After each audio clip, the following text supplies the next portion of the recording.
waxaa maanta si rasmi ah u bilowday ciyaaraha kubadda kolayga ama gacanta gabdhaha maamul goboleedyada Soomaaliya oo Puntland martigelinaysa kaasoo ka furmay magaalada Garowe.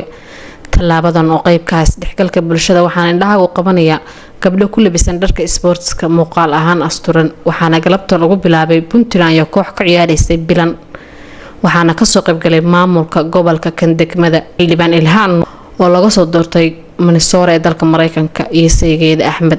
waxaana ugu horeyn goobta ka hadlay duqa degmada Garowe Xasan Maxamed Ciise Goodir halka Ilhaan tilmaamtay in haweenku xaq u leeyihiin xirfad isboortiga kordhiyana tanna ay qayb ka tahay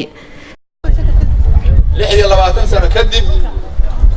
haddii si kale loo dhigana tii ugu horeysay intii Soomaaliya federaalka qaadatay ciyaartii koowaad ee gabdhaha dowlad goboleedyada Soomaaliya ee dhismay markii tii ugu horeysay inay galabta halkan ka furmayso si weyn baan ugu faraxsanahay. waxaa sharfi ah maanta inaan anigoo Garowe joogo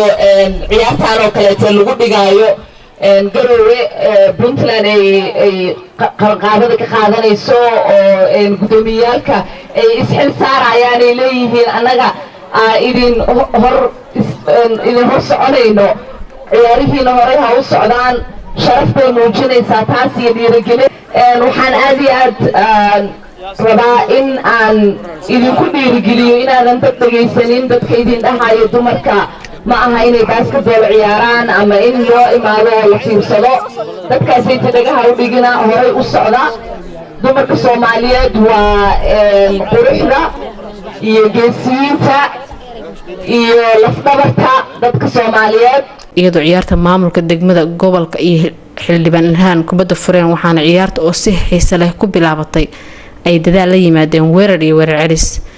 biinta soo qaban qaabay ciyaartoy ayaa dareenkooda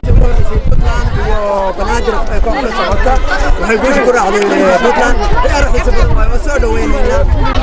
dareenkayga aad u sareeya oo shaqo aan ka soo shaqeynayno muddo aad u dheer wixii ugu muhiimsanaa inay gabdhuhu soo yimaadaan ciyaaraha farxaan gabdho badan yimaadaan